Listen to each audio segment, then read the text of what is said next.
नमस्कार दोस्तों। ये पशु परिचर की आंसर की है। पेपर है। दूसरे फ़ोन में आंसर की है। ठीक है ना। पशु परिचर एनिमल अटेंडेंट्स सीधी भर्ती 2023 प्रथम चरण A13 पेपर कोड A13 है, यानी प्रथम पारी का है। तो चलिए हर एक फैक्ट को तथ्य को आराम से समझते याद करते हुए चलेंगे, क्योंकि जो ओल्ड क्वेश्चन पेपर होते हैं ना वो काफ़ी इंपॉर्टेंट होते हैं। परीक्षा की दिनांक क्या है? 1/12/2024। ठीक, 1/12/2024 है।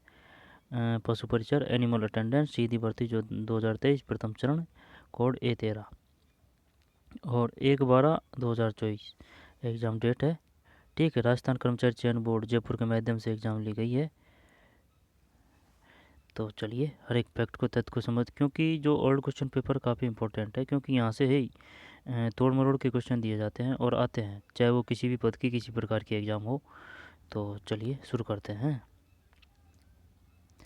आ जाइए भाई, बुग्याल ये NCERT से है, एकदम बिल्कुल NCERT से है बुग्याल।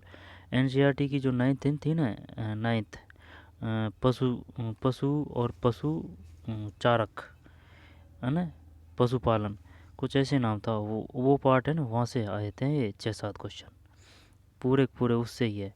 जो NCERT का पार्ट है ना 9, वहाँ से है ये। पशुपालन के जितने भी क्वेश्चन है वो सब वहाँ से ही है, चाहे वो किसी भी पारी का पेपर हो। तो चलिए, बुग्याल निम्नलिखित विकल्प में सर्वाधिक उपयुक्त उत्तर चुनें। बुग्याल बुग्याल जब कुमाऊं में शुष्क वन क्षेत्र, कश्मीर में शुष्क वन क्षेत्र, उच्च पर्वतों में विस्तृत स्वादल क्षेत्र, बर्फ आच्छादित पर्वत शिखर। जब शुष्क तो आएगा नहीं भाई, है ना। उच्च पर्वतों में विस्तृत स्वादल क्षेत्र, यहाँ पर बर्फ आच्छादित पर्वत शिखर। ये बुग्याल वो होते हैं उनमें भेड़ चरती है जो, है ना। अब भेड़ चरती है तो भेड़ तो जो बर्फ़ पिघल जाती है ना, जब वो हरी हरी घास निकल आती हैं तब चरती है। तो शुष्क वन उच्च पर्वत विस्तृत सादल क्षेत्र, देखते हैं इसमें क्या है। बर्फ आच्छादित पर्वत, बर्फ तो नहीं आएगा, है ना। सी करते हैं, है ना। सादल स्वादल, सादल का मतलब क्या है भाई? यही है शायद इसमें, सी। देखते हैं एक में क्या है, एक में सी है, सही है ना। उच्च पर्वतों के विस्तृत सादल क्षेत्र। अब ये जो क्वेश्चन है, ये बुग्याल क्या है? बुग्याल है। अब ये इतना टफ नहीं है, ये टफ नहीं है, टफ हुआ है ये जो है ना, ये ऑप्शन इनसे कुमाऊं है क्षेत्र, क्योंकि जब मिलते जुलते जब ऑप्शन दे देता है तब दिमाग चकरा जाता है भाई, वो बड़ी बात है। ये नहीं, इतना टफ नहीं है क्वेश्चन कुमाऊं के, क्योंकि टफ क्वेश्चन तब बनता है जब उससे मिलते जुलते ऑप्शन दे दिए जाएं, जैसे कि जो अपन ने पढ़ रखा है उनको ही दे देता है अपने सामने, तब अपन कन्फ्यूज हो जाते हैं। और कन्फ्यूज तब होते हैं जब उनका बार बार अध्ययन नहीं करते हैं, या फिर वो करेक्ट याद नहीं होते हैं। करेक्ट याद तब होंगे जब बार बार याद करेंगे, बार बार याद तब होंगे जब बार बार प्रैक्टिस करेंगे, या फिर बार बार प्रैक्टिस तब होगी जब आप मेहनत करोगे। तो सब बात मेहनत पर टिकी हुई है। ठीक है, तो सी है इसमें। उच्च पर्वतों के विस्तृत सादल क्षेत्र, स्वादल क्षेत्र ना, उच्च पर्वतों के विस्तृत सादल क्षेत्र, कुमाऊं, कश्मीर, बर्फाच्छादित पर्वत शिखर, है ना। जब उच्च पर्वतों के विस्तृत स्वादल क्षेत्र है ये। मारू राय का पशु चारकों का आशय उच्च राय का समुच्चय है जो निम्नलिखित विकल्पों में सर्वाधिक उपयुक्त उत्तर चने। मरु राय का, मारू राय का, ये तो ऊँटों को पालते हैं, नाम आ रहा है ना राय का, मरु राय का, ऊँटों को पालते हैं। 2 में ए, है ना, ऊँटों को पालते हैं। फिर गड्डी गडेरिए सैफर्ड संबंध रखते हैं, निम्नलिखित विकल्प में सर्वाधिक उपयुक्त उत्तर चुने। जब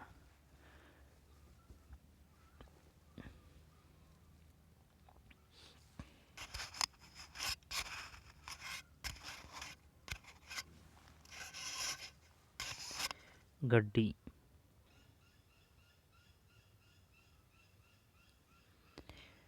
गड्डी गडेरिए सैफर्ड संबंध रखते हैं, निम्नलिखित विकल्प में सर्वाधिक उपयुक्त उत्तर चुने। जब गड्डी गडरिए, गडरिए गद्दी है ना, गद्दी। जब गद्दी गडरिए सैफर्ड संबंध रखते हैं, यानी कि ये कहाँ कहाँ पाए जाते हैं ये, है ना, निवास स्थल, यहाँ पर ये कहाँ रहते हैं या फिर कहाँ मिलते हैं। ठीक है ना। जैसे कि ये पूछा था ना अपन से, ये राय का, ये राजस्थान में है ना। तो गड्डी गडेरिए ये है गद्दी। गद्दी गद्दी से अपन ने याद किया था गद्दी। गद्दी यानी कि अपन को सर्दी लग रही है तो अपन ने गर्म ऊन का गद्दी का कपड़ा पहन रहे हैं, तो राजस्थान तो है नहीं है ना। अब हिमाचल प्रदेश करते हैं, हिमाचल या उत्तराखंड, हिमाचल देखते हैं, अगर हिमाचल है तो हिमाचल 3 सही है, हिमाचल प्रदेश ठीक। गड्डी गडरिये से पड़ संबंध रखते हैं, सर्वाधिक उपयुक्त उत्तर चुने। हिमाचल प्रदेश में, हिमाचल प्रदेश में, हिमाचल प्रदेश में, हिमाचल प्रदेश में। 4 मैथ रीजनिंग नहीं है ना, आंसर बता देता हूँ। 4 में सी है और 5 में सी है, 6 में है ना। 2 संख्याओं के औसत और उनमें एक संख्या का अनुपात 2 अनुपात 3 है। बड़ी संख्या और छोटी संख्या का अनुपात क्या है? 6 में डी है 3 अनुपात 1, और 7 में बी है 11/15। सबसे छोटी संख्या क्या है जिसे 12, 15, 18, 20 से विभाजित करने पर प्रत्येक स्थिति में शेष 3 बचता है? 8 में डी है 183। 9 में बी, 10 में सी। फिर निम्नलिखित में से कौन सा राजस्थान का पशु चारण समुदाय है? निम्नलिखित में कौन सर्वाधिक है ना, जब ये है राय का आ गया ना, राय का वही है यार। ये धनगर नहीं नहीं, राय का ही है, राय का ही करते हैं ना, ऊँटों को पालते हैं 11 में। हाँ राय का ही है, ये सब पता होना चाहिए भाई कि राय का कहाँ है, धनगर कहाँ है, गद्दी गडेरिया कहाँ है, गुज्जर बकरवाल कहाँ है। ठीक, पार्ट है एनसीईआरटी का, उसमें से है ये सब के सब। या 8, 6, 7, 8 ये जितने क्वेश्चन है ना वो। 11 में सी है राय का। 12 गडेरिया समुदाय और संबंधित है। जब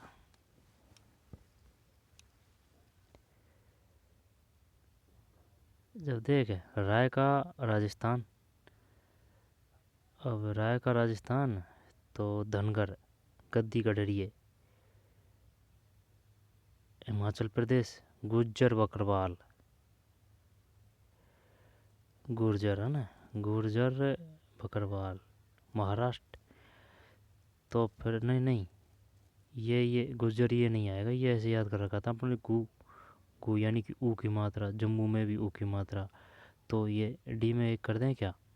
रायका से हो रहा है क्या क्वेश्चन? रायका से राजस्थान। ए में 2, ए में 2, ए में 2 एक में ही है ना। तो बी, तो 12 में भी है, 12 में भी है। 2, 3, 4, 1, 2, 3, 4 और 1। राय का राजस्थान, धनगर महाराष्ट्र है, गद्दी गडेरिया हिमाचल प्रदेश, गुजर बकरवाल जम्मू और कश्मीर। राय का राजस्थान ठीक है ना, राय का राजस्थान। धनगर महाराष्ट्र है भाई, धनगर, धन गए रे से महाराष्ट्र है ना, धनगर महाराष्ट्र। गद्दी गडरिये हिमाचल है। ये से ऐसे याद कर सकते हैं कि भाई अपन को जाड़ा लगता है ना, तो फिर अपन गद्दी यानी कि जो ऊन की गद्दी होती है या फिर ऊनी कपड़े पहनते हैं, तो इस प्रकार से याद कर सकते हैं। गद्दी गडरिये, गडरिये भेड़ों को चराने वाले हैं ना, गद्दी गडरिये हिमाचल प्रदेश। गुज्जर बकरवाल जम्मू और कश्मीर, ये ऊ की मात्रा से याद किया था ये, गुज्जर बकरवाल गु जम्बू। ठीक है, गुज्जर बकरवाल जम्मू और कश्मीर। जब राय का राजस्थान, धनगर महाराष्ट्र, गद्दी गडरिये हिमाचल प्रदेश, गद्दी गडरिये हिमाचल प्रदेश। ठीक है भाई, गद्दी गडरिये है ना, गद्दी गडरिये हिमाचल, और गुज्जर बकरवाल जम्मू और कश्मीर है, गुज्जर बकरवाल जम्मू और कश्मीर। दोबारा कर, राय का राजस्थान, धनगर महाराष्ट्र, गद्दी गडरिये हिमाचल प्रदेश, हिमाचल है ना, हिमाचल। हिमाचल में सर्दी लग रही है अपन को, तो गद्दी यानी कि उनके गद्दे, यानी उनसे बने हुए कपड़े पहन रहे हैं ना, गद्दी कटोरी हिमाचल प्रदेश। ऊ गुजर बकरवाल जम्मू और कश्मीर। भारत में वन्यजीव संरक्षण अधिनियम लागू किया गया था 1972। 13 में सही है, 1972 1972 1972। और टाइगर प्रोजेक्ट 73 है, 1973 है। इसके बाद में निम्नलिखित में से कौन सी दूध देने वाली पशु की देशज नस्ल नहीं है? निम्नलिखित विकल्पों में सर्वाधिक उपयुक्त उत्तर चुनें। दूध देने वाली पशु की देशज नस्ल नहीं है। दूध देने वाली पशु की देशज यानी कि अपने ही देश की नस्ल नहीं है ना। तो जर्सी है, नाम भी ऐसा ही है, जर्सी है। थारपारकर ये अपना ही नाम है, अपनी है ये। अब नहीं, जर्सी को हटाते हैं। लाल सिंधी साहिवाल, थारपारकर, जर्सी ये नहीं है शायद। 14 सही है, जर्सी नहीं है क्योंकि ये विदेशी है, संकर प्रजाति में आती है जर्सी। ठीक है, तो लाल सिंधी अपनी है, साहिवाल और थारपारकर। लाल सिंधी, साहिवाल और थारपारकर। दोबारा देख, निम्नलिखित में कौन सी दूध देने वाली पशु की देशज नस्ल नहीं है? निम्नलिखित को सर्वाधिक उपयुक्त उत्तर चुनें। जब जर्सी नहीं है, विदेशी है ये, है ना, विदेशी संकर। जबकि थारपारकर ये जैसलमेर में पाई जाती है ना। साहिवाल ये कहाँ पाई जाती है भाई, साहिवाल? अब वो इस प्रकार से पूछ सकता है, बताइए निम्नलिखित में कौन सा गोधन है, या फिर निम्न कौन सी गाय की नस्ल है, या फिर निम्न कौन सी भैंस की नस्ल है, वगैरह वगैरह। या फिर लाल सिंधी साहिवाल किसकी नस्ल है, किसी भी प्रकार से घुमा फिरा के दे सकता है वो। ज़रूरी नहीं है कि इस प्रकार से दे रखा है तो इसी प्रकार से क्वेश्चन आएगा, नहीं, और तरीके से भी आ सकता है। जो जर्सी नहीं है, जबकि थारपारकर है, जैसलमेर में है, और लाल सिंधी साहिवाल जैसलमेर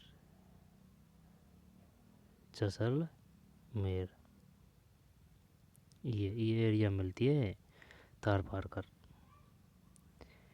थारपारकर, लाल सिंधी, साहिवाल।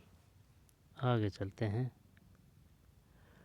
पशुओं का खुरपका मुंहपका रोग है, निम्नलिखित विकल्प में सर्वाधिक उपयुक्त उत्तर चुनें।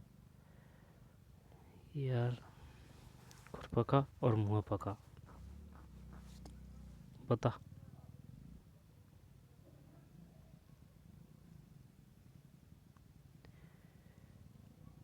विषाणु है ना, विषाणु को अपन क्या बोलते हैं? बैक्टीरिया।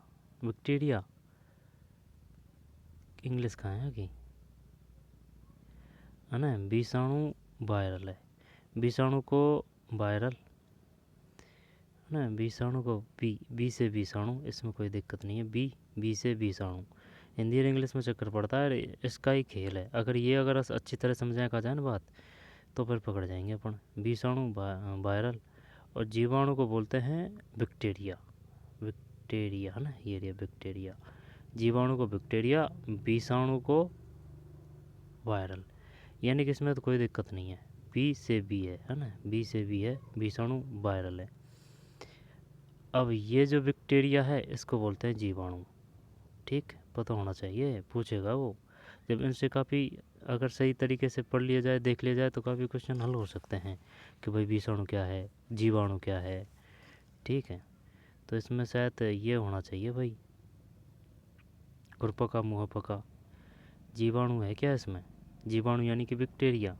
15 में नहीं यार, ये है विषाणु है भाई, वायरल डिजीज, है ना, वायरल डिजीज है, विषाणु जनित रोग, वायरल डिजीज। राजस्थान में रत्न एवं आभूषणों के लिए एक विशेष आर्थिक क्षेत्र स्थापित कहाँ किया गया है? जब रत्न और आभूषणों की बात है ना, तो बेवा यार बोरनाड़ा जोधपुर करते हैं, चलो ना। 16, ये डिलीट ही कर दिया, ये बढ़िया है भाई, डिलीट कर दिया तो, है ना, जयपुर होता नहीं इसमें, ये डिलीट कर दिया भाई। ठीक, ये डिलीट कर दिया इसने। राजस्थान रत्न एवं आभूषणों के लिए एक विशेष आर्थिक क्षेत्र स्थापित कहाँ किया जा रहा है? यानी कि इसमें एक से ज़्यादा आंसर है और है एक से ज़्यादा आंसर, इस वजह से ये डिलीट कर दिया। 16 डिलीट, फिर 17। निम्नलिखित में से कौन सा राज्य राजस्थान के साथ अपनी सीमा साझा नहीं करता है? नहीं, जबकि करता है, देख, नहीं करता है। महाराष्ट्र से कहाँ सीमा मिलती है? पंजाब है, मध्य प्रदेश है, गुजरात है। सही है, महाराष्ट्र है। 17 महाराष्ट्र है। जबकि कौन कौन कर रहे हैं? गुजरात, मध्य प्रदेश, उत्तर प्रदेश, पंजाब और हरियाणा। 5 करें ना, एक तो गुजरात हो गया, गुजरात, मध्य प्रदेश, पंजाब, 3 तो ये है, और एक हरियाणा, 4, और एक यूपी, 5। महाराष्ट्र नहीं है भाई। क्रमिक बट्टों 25, 20 और 15 के समतुल्य एकल बट्टा क्या है? बट्टा का है ना 18 में, 18 में सी है 49%, 49%। क्रमिक बट्टों 25, 20 और 15 के समतुल्य एकल बट्टा क्या है? अब 19 में किसी वस्तु का अंकित मूल्य पर 28% बट्टे के साथ बेचने पर भी दुकानदार 20% लाभ अर्जित करता है। यदि वह वस्तु को अंकित मूल्य पर बेचता तो उसके लाभ का प्रतिशत कितना होता?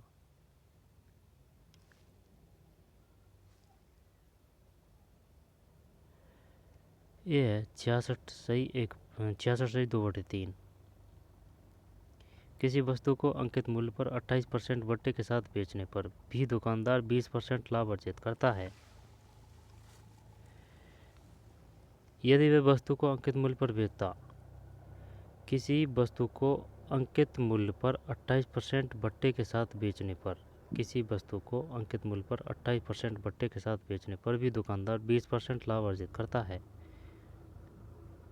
बट्टे हैं। यदि वह वस्तु को अंकित मूल्य पर बेचता तो उसके लाभ का प्रतिशत कितना होता? 19 में ए है। पेट्रोल का मूल्य 20% बढ़ जाता है, उसके उपभोग में कितने प्रतिशत की कमी की जाए जिससे पेट्रोल पर होने वाला व्यय उतना ही रहे? 20% बढ़ जाता है।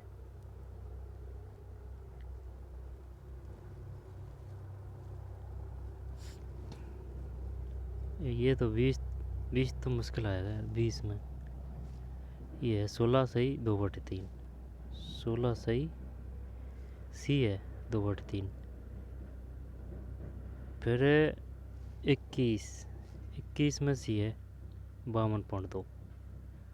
एक कक्षा के 33 विद्यार्थियों को औसत वजन 35 किलोग्राम है।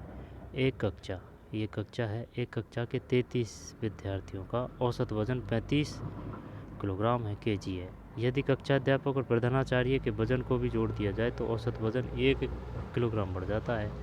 कक्षाध्यापक और प्रधानाचार्य का औसत वजन किलोग्राम में कितना है? 21 में सी है 52.2।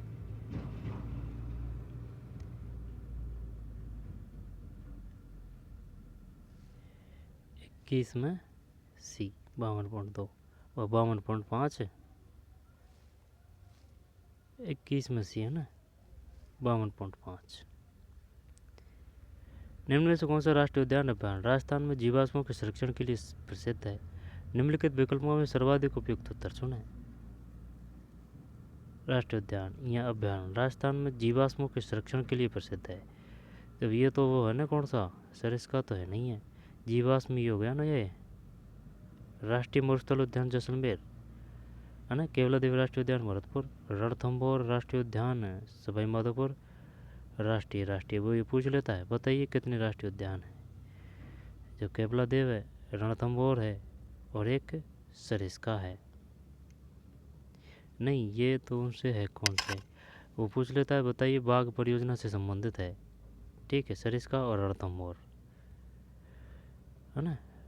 जब ये जैसलमेर है जीवाश्म, केवलादेव राष्ट्रीय उद्यान भरतपुर में, रणथंभौर सवाई माधोपुर है ना, और सरिस्का वन्यजीव अभ्यारण्य ये अलवर है। जब 22 में ये है राष्ट्रीय मरुद्यान जैसलमेर। बताइए राष्ट्रीय मरुद्यान कहाँ है? जैसलमेर में। फिर 23 भाखड़ा नागल परियोजना का एक संयुक्त उद्यम है। निम्नलिखित विकल्पों में सर्वाधिक उपयुक्त उत्तर चुनें। भाखड़ा नागल परियोजना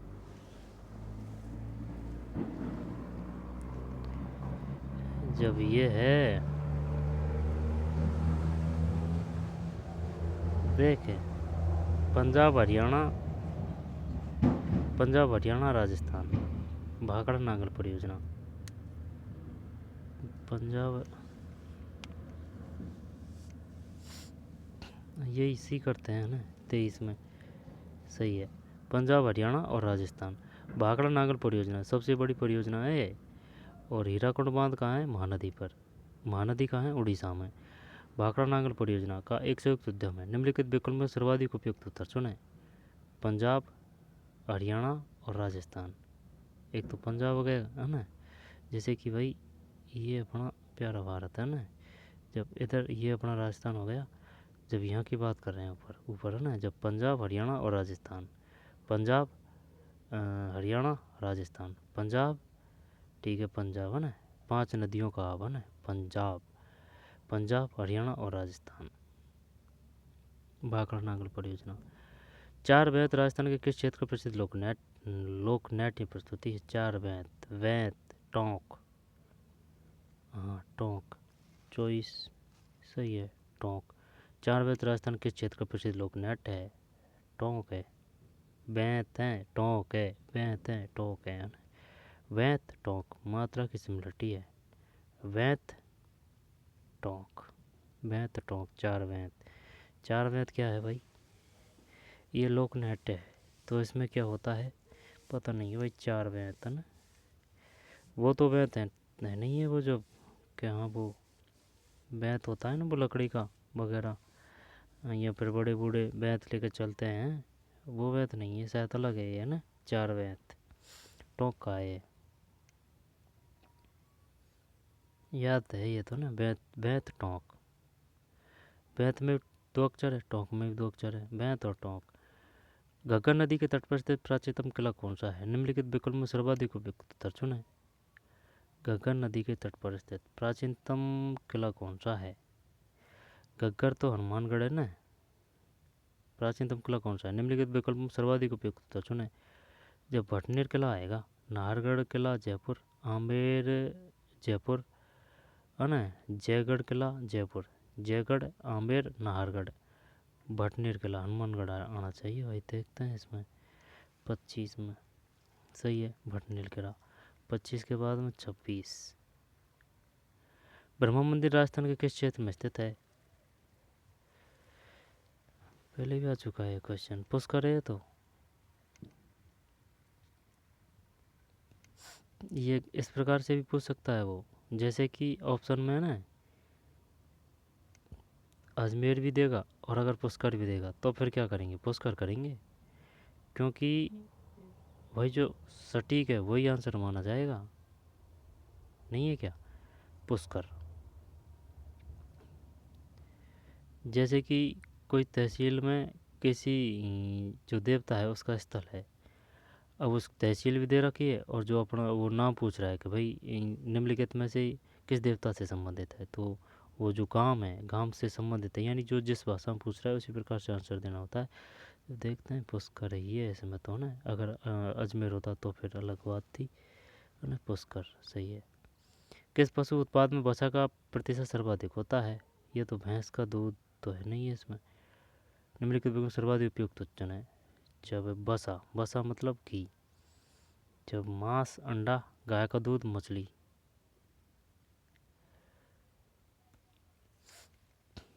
यार इसमें क्या ही करें, मछली करते हैं।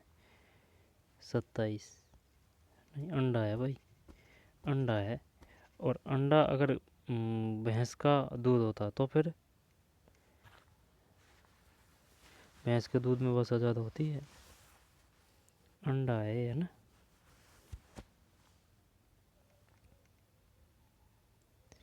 किस पशु उत्पाद में वसा का प्रतिशत सर्वाधिक होता है? निम्नलिखित विकल्पों में सर्वाधिक उपयुक्त उत्तर चुनें। 27 में डी, अंडा, अंडा।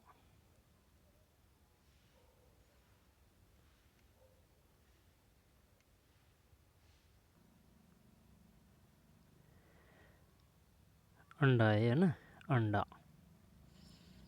कौन सा है क्वेश्चन? या 28 है ना, 29। खेती यानी फार्मिंग वह तरीका है जिसमें फसल उत्पादन और पशुपालन आदि एक ही स्थान फार्म में किए जाते हैं, कहलाता है। जब यानी कि ये खेती की भी बात कर रहा है ना, और फसल उत्पादन और पशुपालन आदि एक ही साथ, जब ये मिश्रित आएगा, मिश्रित खेती आएगी, ठीक, मिश्रित खेती। सही है, देखते हैं इसमें 29 में। सही है, मिश्रित खेती, मिश्रित फसल नहीं, है ना, मिश्रित खेती। मिश्रित खेती में आता है पशुपालन, खेती फार्मिंग, यानी कि खेती का वह तरीका जिसमें फसल उत्पादन और पशुपालन आदि एक ही स्थान यानी फार्म में किए जाते हैं, कहलाता है मिश्रित खेती। यानी कि पशुपालन भी खेती में आता है, ये ध्यान देने योग्य बात है। मंदी के कारण एक वर्ष में सिद्धांत का वेतन 16% घट गया और अगले वर्ष से 25% बढ़ गया। सिद्धांत के वेतन में शुद्ध प्रतिशत परिवर्तन है। 30 में ए है 5%, 5% वृद्धि है भाई। फिर 31 में, 31 में ए है 225। फिर 32, किस संख्या में 111 घटाने पर स्वयं की 63% रह जाती है, उस संख्या का 20% है। किसी संख्या में 111 घटाने पर वह स्वयं ही 63% रह जाती है, उस संख्या का 20% है। यार मैथ पढ़नी पड़ेगी यार, ये नोट छोटे छोटे क्वेश्चन है, लेकिन ये जब इनका कुछ हाथ पैर भी पता नहीं होता है, जब ये काफ़ी भारी भरकम लगते हैं, लेकिन ये इतना टफ क्वेश्चन नहीं है, नॉर्मल है। किसी संख्या में 111 घटाने पर स्वयं की 63% रह जाती है, उस संख्या का 20% है।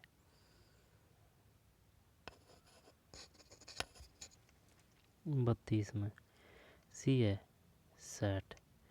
किसी संख्या में, है ना, किसी संख्या में 111 घटाने पर वह स्वयं की 63% रह जाती है, यानी कि परसेंट दे रखा है इसने अपन को, 63% रह जाती है। जैसे कि भाई कितनी परसेंट बनी है, 65% बनी है, 70% बनी है, तो 70 से वो अंक को गुणा भाग करके तो पता लग सकता है ना कि भाई इतने 70% बनी है, तो इसका मतलब इतने नंबर आए हैं। तो इसी प्रकार से इसका भी आंसर आ सकता है, 111 घटाने पर 60 है ना। राजस्थान के पश्चिमी भाग में पाई जाने वाली कौन सी मृदा कम उपजाऊ होती है? कम उपजाऊ होती है, नहीं, जलोढ़ तो उपजाऊ है, काली भी उपजाऊ है, मरुस्थलीय मृदा ही कर देते हैं इसमें, और क्या है। हाँ यही है, लेकिन अगर इसमें खाद बीज और जिप्सम वगैरह और ये अगर मिलाया जाए ना इसमें मरुस्थलीय मृदा में, तो ये भी काफ़ी उपजाऊ मिट्टी है।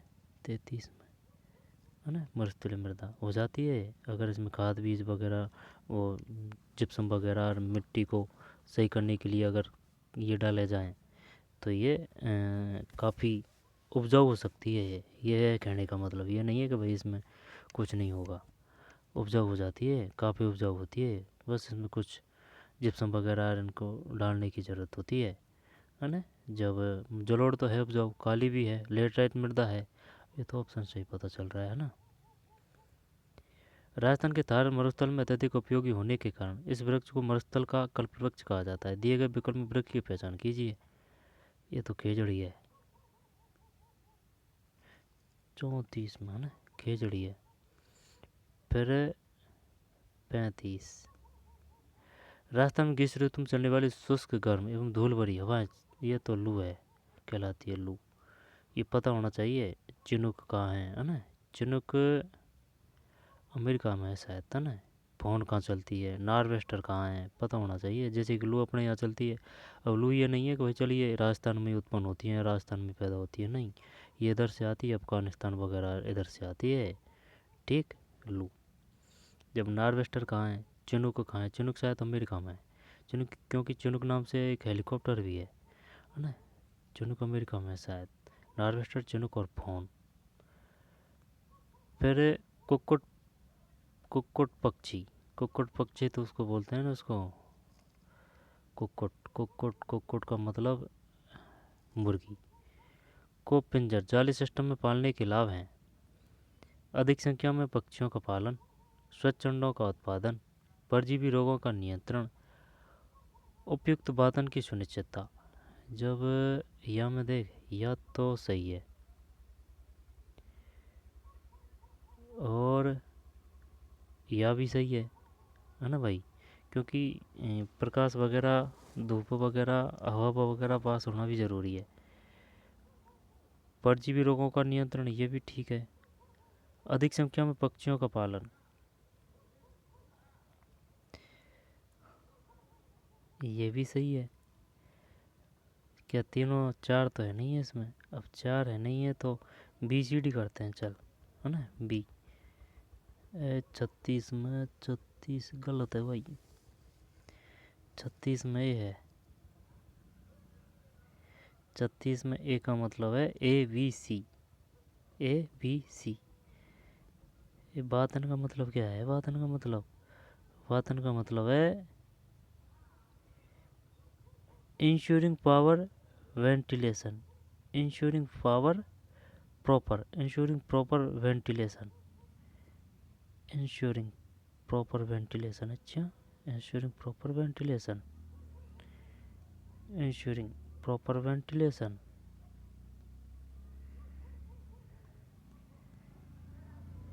उपयुक्त वातन की सुनिश्चितता, इंश्योरिंग प्रॉपर वेंटिलेशन। चलो हटा, है ना, ये हिंदी समझ में नहीं आ रही इसकी। ये वातन, वातन क्या वो तो नहीं है जैसे कि एसी, एसी वगैरह में अनुकूल तापमान करते हैं वो।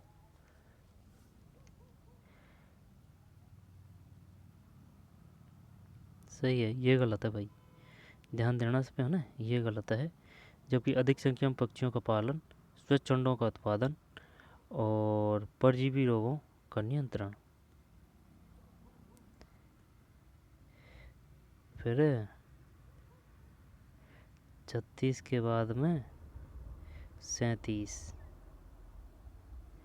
गाय और भैंस में प्रसवजन के समय कॉल्विंग टाइम होने वाले मिल्क फीवर के लक्षण है।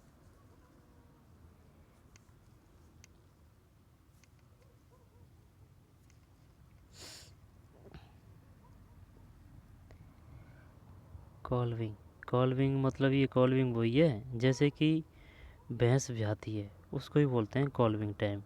गाय और भैंस में वत्स जनन के समय कॉल्विंग टाइम होने के वाले मिल्क फीवर के लक्षण हैं, मिल्क फीवर के लक्षण हैं। जब रक्त में पोटेशियम स्तर का घटना, रक्त में कैल्शियम स्तर का बढ़ना। नहीं भाई ये पता नहीं है यार, है ना, सब एक सार से लग रहे हैं। 37 में डी है, रक्त में कैल्शियम स्तर का घटना। 37 में डी, रक्त में कैल्शियम स्तर का घटना है। निम्नलिखित विकल्पों में सर्वाधिक उपयुक्तता चुनिए।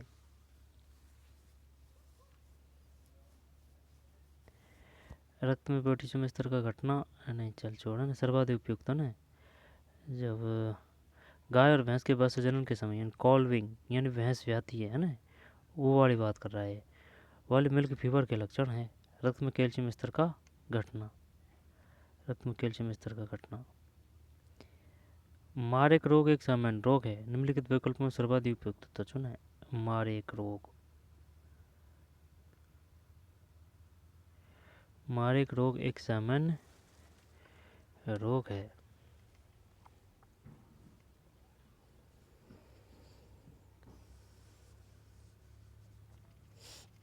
किसका है ये बताइए? मछली का, कुक्कुट का, कुक्कुट का तो जानते हैं कौन है, और पसे पशुओं का भी होता तो कर भी देते। मधुमक्खी का करें क्या रे हैं? मधुमक्खी, मारेक रोग एक सामान्य रोग है। जो कुक्कुट यानी कि मुर्गियों में जो रोग होता है उसको क्या बोलते हैं? अरे यार है नाम ध्यान नहीं आ रहा वो, क्या था, कुक्कुट यानी मुर्गियों में जो बीमारी फैलती है, रानी खेत कुछ ऐसे है ना। जब मधुमक्खी का करते हैं भाई इसमें, अगर ये मान लेता है तो। नहीं भैया, कुक्कुट ही है ये। 38 में बी है, 38 में बी है। मारेक रोग एक सामान्य रोग है कुक्कुट का। मारेक रोग एक सामान्य रोग है।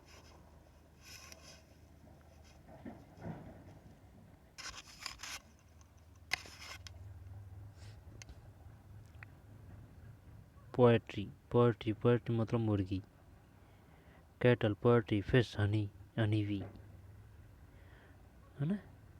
कुक्कुट का, कुक्कुट का, कुक्कुट का मारेक रोग एक सामान्य रोग है। मारेक रोग एक सामान्य रोग है कुक्कुट का। आगे चलते हैं। कौन सा? 38, 38 के बाद 39।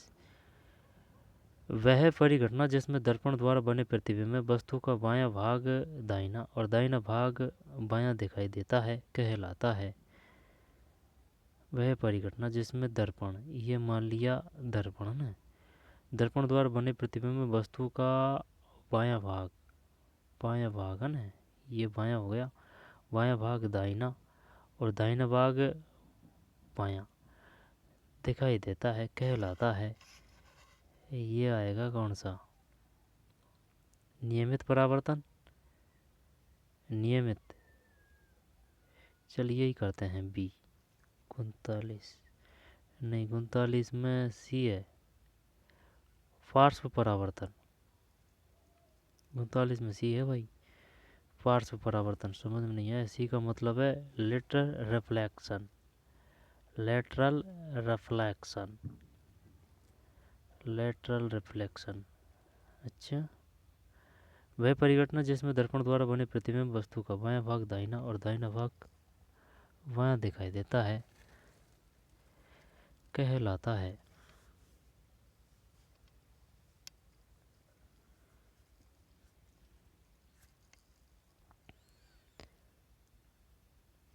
उनतालीस में सी है, पार्श्व परावर्तन। पूर्णांतरिक परावर्तन, नियमित परावर्तन, विस्तृत अनियमित परावर्तन, इनके बारे में पता होना चाहिए कि इसको ये कहते हैं, इसको ये कहते हैं। विस्तृत यानी विस्तृत, विस्तृत का मतलब है अनियमित परावर्तन। नियमित परावर्तन मतलब नियम के आधार पर जो परावर्तन होता है। पार्श्व परावर्तन इसको बोलते हैं, जैसे कि ये बाल्टी है, ठीक, ये बाल्टी है जल की, है ना भाई, ये जल की बाल्टी है। और जैसे कि ये कोई छड़ है, छड़ अभी पानी में जाते ही ये इस प्रकार से कैडी, कैडी दिखती है ना, कोई मुड़ी हुई दिखती है, वो है परावर्तन। जब 39 में सी है, ठीक, पार्श्व परावर्तन, पार्श्व परावर्तन। जब ये समझ में ना आएंगे, ये तो सब ठीक ठाक है, लेकिन ये भाई पार्श्व क्या है, परावर्तन की तो बात आ रही समझ में। जैसे कि एक तो नियमित है, एक विचलित है, एक पार्श्व और एक पूर्ण है ना।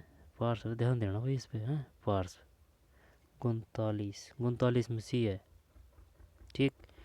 40, एक वस्तु को दर्पण के सामने रखा गया, दर्पण द्वारा बना प्रतिबिंब सीधा उस वस्तु के आकार के समान और दर्पण से उतनी ही दूरी पर बनता है जितना दर्पण के सामने वस्तु है। यह दर्पण है, ये तो वो होगा ना, जैसे वो नाई काम में लेते हैं ना, बाल कटाने जाते हैं अपन, तब एक वस्तु को दर्पण के सामने रखा गया, दर्पण द्वारा बना प्रतिबिंब सीधा उस वस्तु के आकार के समान और दर्पण से उतनी ही दूरी पर बनता है जितना दर्पण के सामने वस्तु है। यह दर्पण है। समतल कर रहा हूँ मैं इसमें, है ना। 40 सही है, समतल सही है ना, समतल सही है।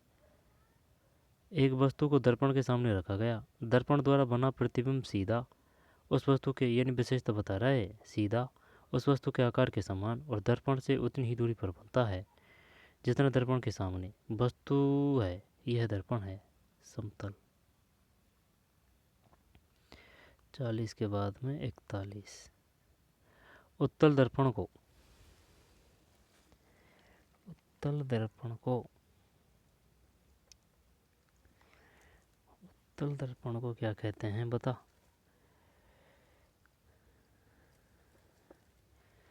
देख अभिसारी का तो मतलब ये है जैसे कि वो भीतर है ना, सूर्य की किरणें जो अंदर, जैसे कि ये कोई लेंस है, अब यहाँ से सूर्य की किरण आ रही है, किरण आ रही है, किरण आ रही है फैलती हुई।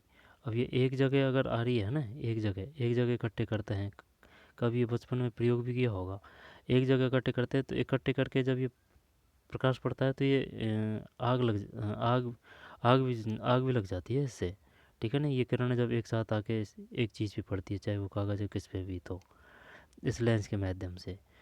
तो ये जो विशेषता है ये किस लेंस की है, और अब इसका जो विपरीत है वो, तो अब ये तो हो गया कौन सा अपसारी, अभी यानी कि भीतर की साइड है ना, एक जगह इकट्ठे कर रहा है किरण को, तो ये अभिसारी है। भी से भीतर, अपसारी सारी यानी कि फैलाने वाला, बाहर फैलाने वाला है ना। तो उत्तल दर्पण वही है जैसे कि अपन जा रहे हैं गाड़ी से आगे, अ, ये कोई बड़ी गाड़ी है, फोर है ना, ये बड़ी गाड़ी है फोर व्हीलर, और ये अपनी मोटरसाइकिल है। जब इसका जो कांच में जो अपनी मोटरसाइकिल दिखेगी ना, ठीक है ना, तो ये छोटी ही तो दिखेगी ये इसमें, कि हाँ भाई गाड़ी आ रही है, ये जो बस वाला है इसको दिखेगी ये तब, कि हाँ भाई पीछे ये साइड में गाड़ी आ रही है मोटरसाइकिल, तो वो छोटी सी दिखती है ना ये कांच में, तो ये छोटी सी दिखती है, इसका मतलब ये अभिसारी का ही काम कर रहा है। चल देखते हैं ये अभिसारी है क्या। 41 में सही है भाई, नहीं नहीं नहीं नहीं, गलत कर दिया यार, अपसारी दर्पण है। 41, 41 में अब अपसारी, गलत हो गया सिस्टम। उत्तल दर्पण को अपसारी भी दर्पण कहते हैं। अपसारी, अपसारी का मतलब है ना अपसारी। 41 में उत्तल दर्पण को अभिसारी दर्पण भी कहते हैं। उत्तल दर्पण को अभिसारी दर्पण भी कहते हैं। उत्तल दर्पण को अभिसारी, अपसारी, अपसारी है ना, अपसारी दर्पण भी कहते हैं। वंशागति के नियमों को देने वाले वैज्ञानिक नाम, 50 क्वेश्चन करेंगे ना, 50 बाद में देखेंगे। वंशागति के नियमों को देने वाले वैज्ञानिक का नाम बताइए। ये तो ग्रेगर मेंडल, 42 सही है। वंशागति के नियमों को देने वाले वैज्ञानिक का नाम बताइए। निम्नलिखित विकल्प सर्वाधिक उपयुक्त चुना है, ग्रेगर मेंडल। फिर ग्रेगर मेंडल है ना, जिसने मटर पे खोज की थी। दही के जीवाणु की सूक्ष्मजीवी क्रिया से बनता है। निम्नलिखित विकल्पों में सर्वाधिक उपयुक्त चुना है। दही, ये दही आएगा लैक्टो, हैं लैक्टो ही करते हैं 43 में, सही है लैक्टो, लैक्टोबैसिलस स्पी। दही किस जीवाणु की सूक्ष्म जीवी क्रिया से बनता है। निम्नलिखित विकल्प में सर्वाधिक उपयुक्तता चुनिए। लैक्टोबैसिलस, लैक्टोबैसिलस स्पी। ठीक, दही किस जीवाणु की सूक्ष्म जीवी क्रिया से बनता है। दही किस जीवाणु की सूक्ष्म जीवी क्रिया से बनता है। जीवाणु, जीवाणु को क्या बोलेंगे इंग्लिश में, जीवाणु को बोलेंगे अपन बैक्टीरिया।